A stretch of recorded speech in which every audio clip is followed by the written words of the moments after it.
Bismillahirrohmanirrohim. Assalomu alaykum musulmon birodarlar. Men keyingi mahalda shu video chiqarishga ham bir qiziq joy qolmayapti-da. Sababi mana sentyabrda mana bu birinchi marta mening kanalimni bloklashgan edi. O'shanda 55 mingta mana bu obunachilar bor edi. Undan keyin boshqatdan boshlashga to'g'ri keldi. Keyingi kanal 15 mingtaga yetib borganda uni ham bloklab tashlashdi. Keyingilari ham boshlaganda hech qaysi 5 mingdan oshmadi. 5 mingga bormasdan qancha 3 ming, 4 mingga yetmasdan bloklanaverdi. Shunaqa bo'lib 15 ta nima kanalim bloklandi. Endi tasavvur ko'ringlarchi, bu nima bo'lyapti deysiz. Bu nimada bu dunyo bo'yicha hisoblab ko'rsam chamamda million bo'lmasa ham bir 300-400 mingta nima bo'lsa kerak, mana u menga o'xshagan chala blogerlar, bu blogerlar bo'lib. Va shularda ichidan bitta menda agar menga o'xshab yopadigan bo'lsa, demak har oyda 1 millionta mana u nimani bloklab turish kerak ekan. Birodar haligi kanalini. Unaqa bo'lmayotgan bo'lsa kerak. Mana bu ko'ryapman. Men shu birorta bloklandi degan kanalda eshitganim yo'q edi. Faqat buni negativda bir Telegramni nima bir marta bloklab qo'ygan ekan. Nimaga shunaqa bo'lyapti desang, hozirgi mahalda shu haqiqatni gapirish kerak. Kerak bu gapirdingmi, albatta ketasan ekan.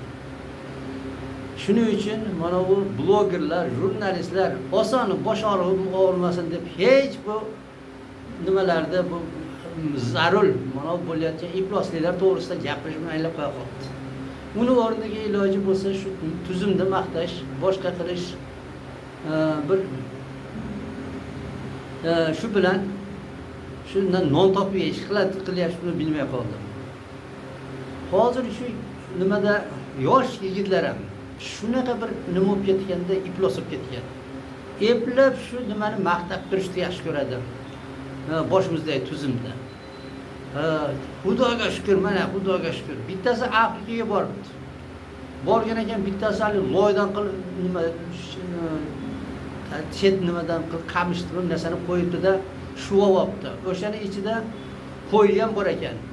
Qo'ylari yirtqichlar bor, yeb ketmasin deb shu to'st birlashishar ekan. Shuni ko'rsatib maqtayapti. O'zbekistonga nima yetsin. Bir ayol ham ashi Afrikaga boribdi. Borib bir yerda bir oila bor ekan, chaylada yashar ekan. Shuni ko'rsatyapti. U hali bechora bloger xotin shunaqa urinyaptiki, chaylalarni ko'rsatyapti. Chayladan 5 metr nariyada ko'rsatmayapti-da. Sababi o'sha yerdan boshqa joyda hayot yaxshi ekan. O'sha yerda mashinalarda ovoz chiqib turibdi. Qaranglar dedim, bu yerda dedim, odamlar shunaqa joyda nimada ahvolda yashayapti. Keyin o'zini yotgan gostinitsasini ko'rsatdi. Juda bir yaxshi mana bu bizni Toshkentmi deymizmi, Bishkekmi shulardagina qalay ekan. Endi o'zimizdagilarchi bir yosh bola chiqib qolgan ekan, shu familiyasi esimdan chiqib qoladi, nimadan Davronmi deb chiqib turadi. Shu nimada keyingi mahalda mana O'zbekiston to'g'risida rasm maqtab gapiryapti. Mana deydi, har yili deydi o'sish 8% dan bo'lib o'syapti. Men deydi ko'p davlatlarda bo'ldim bloger bo'lganimdan keyin. Ilgari bilmagan ekanman. Endi Xudoga shukr deyapman. Boshqa yerdan ko'ra bizda juda yaxshi ekan. Boshqa yerda xalqlar buzilib ketibdi. Xalqlar buzilib ketgan edi. Albatta to'g'ri, lekin bizda buzilmagan edi. Mana buzilishga katta harakat bo'lyapti. Va mana bu pivo nimasini chiqardi. Nima deb qo'yadi? Bayrami deymizmi? Va shunda qaranglarchi, shunchalik ham iflos oladimi davlatning boshlig'i, prezidentni. Prezidentni endi pidaraz deyishdan bo'lak narsaga to'g'ri kelmaydi bu yerda. Xalqini, ayniqsa kelajagi bo'lgan yoshlarni ichirib, ashna qilib chichirib, sastab asherga. Hali o'zbekning qizlari yarim yalang'och o'sha 14 yoshar qizlar ham kelibdi. Shuni uyushtirgan prezidentni nima deysan endi aytchi? Meni kallamni uzib tashlasang uzib tashlashim bir kallam joyida turganda haqiqatni aytib qo'yar. U eng iflos odam deb qo'yadi. O'rislar ularni pidaraz deb qo'yadi. O'shani shu hukumat qildi. Endi o'sha o'sish bo'lyapti. Gullab yashnayapti. Kim gullab yashnayapti? Prezidentning oilasi yashnayapti. Hali kuyovi bor Otabek 5 ming yerdami, 8 tami yerdan oylik olar ekan. O'zi uyga o'sha uyini kengaytiraman deb mahallasidagi bir 20 ta odamning uyini sotib oldi. U yer eng qimmat joy ekan. O'shalarda har bir uyi eng kamida 1 millionlik uylar. Masjidni ham buzib o'shaga uy qurib oldi. Ana yashash. Otasichi Shovvossoyga 1 milliardlik haligi dollarga o'zi dashga qurdirib olgan. Keyin uni kim qurdi desa, temir yo'lchilar qurdi deydi. O'shalar qurgan. Bu meniki emas deyapti. Unga deydi mehmonlar kelib turadi, o'sha odamlar dam olyapti deb, odamlarda o'shaga dam olgan nomor ko'rsatganini ko'rsang, haligi odam o'zi bilan emas, keti bilan kulvoradigan qilib chiqarishdi jurnalistlar. O'sha uni maqtaydiganlar. O'sha temir yo'lchilar oylikka puli yo'q, budjetdan beryapti. Sababi hammasini o'g'irlab yeb qo'ygan shu nima deb qo'yadi, temir yo'lni xo'jayini. Yeb qo'ygan emas, billa yeyishgan. Shuning uchun ham unga dotatsiya qilib pulni beryapti. Uni o'rniga yo'q, bitta shu dotatsiya shuni olib ketadigan odam bormi desa bo'larmidi? Yo'q. Sababi o'g'ri boshi, yurt boshi emas, u o'g'ri boshi bo'lib qolgan bo'lsa. Endi xalqni shuna qilib buzayotgan bo'lsa, endi men nima deyishim kerak? Domlalarchi bu mana 2200 ta masjid imomlari bu to'ng'izdan 5 metr bir ifloslar. O'sha bayram qilayotganda birortasi bir og'iz gapirib qo'ymadi. O'shada oddiy odamlar ichiga sig'dira olmay baqirib yuborishdi. Bu qanaqa ifloslikdir? O'sha zahotda qulog'idan sudrab militsiyaga olib borib turib, o'sha yerda qasam ichirib, tavba qildirib chiqardi. Birorta domla chiqmadi. Bittalik abror chiqarib chiqib olib, o'shani maqtayapti. Bu deydi, bo'laveradi deydi. O'zbekistonda anaqa davlat deydi. Silikurlar davlat, milliyat davlat deydi. Kofir davlat deb deyiladi uni bunday nimasi bo'yicha. Bu musulmon nimada mana bu sirkular boshqa degan gap u kofir degan davlat yo kofir davlat yo musulmon davlat bo'ladi. Musulmon davlat bo'lmagandan keyin u kofir davlat bo'ladi. O'shada deydi, mana bu odamlar yashayapti, musulmon emas, shular bayram qilish kerak deb bu aytayapti. Shular to'g'risida men gapirganim uchun mana hech nima shu to'xtos bo'g'atlashyapti-da. Yo o'g'ri bo'l, qaraqchi bo'l, insof bilan bo'l degan. Shu 2000-3000 taga men oxirgisini 500 ga yetmay qoldi-da. Obunachilar. Bir oy turmadi kanal. Shuni yo'q tashlashdi. Yana mana hozir yana yangi kanal ochdim. Hozir 9 ta obunachi bor. Endi qaranglar endi nima qilmay desang, shu chiqmaylar qo'yay desang, shu odamni yorvoradigan narsalar bo'lyapti-da. Bu xudo urganlar nima bo'lib qolgan bular? Bular hammasi jinni bo'lib qolgan, jinni bo'lib qolgan deysan ekanda. Hali jinnining ham bir nimasi bo'lar ekan, bir o'zi tomoni. Ha desa jinni hali aytuvdim-ku, bozorda ikkitasi guruch sotyapti, don sotyotgan ekan. Bittasini nimasiga o'zinikiga sovg'a olyapti ekan qopidan. "Voy, nimaga qilib menikidan olyapsan?" desa, "Men jinniman" demiş. Jinni bo'lmasang, nimaga o'zinikidan menikiga solib qo'ymadsan? Men senga ahmoqmanmi degan ekan. Hozirgi mahalda shular elda ahmoq bo'ldi. O'zlari jinni bo'lib olishdi. Qopironi bu tagida yo'q. Qancha solsa ham yeb ketyapti. Qarindosh urug'lar hamma yo'l bosib olgan. Mana eng kichik amaldordan tortib katta amaldorgacha hammasi o'g'ri.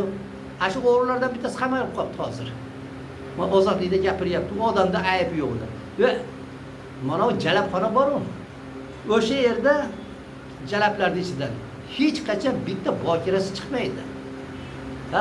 Nimaga deganda ularning kasbi o'sha edi. Mana bu hukumatda amalda turganlarchi. Ularning ishi o'g'irlik edi.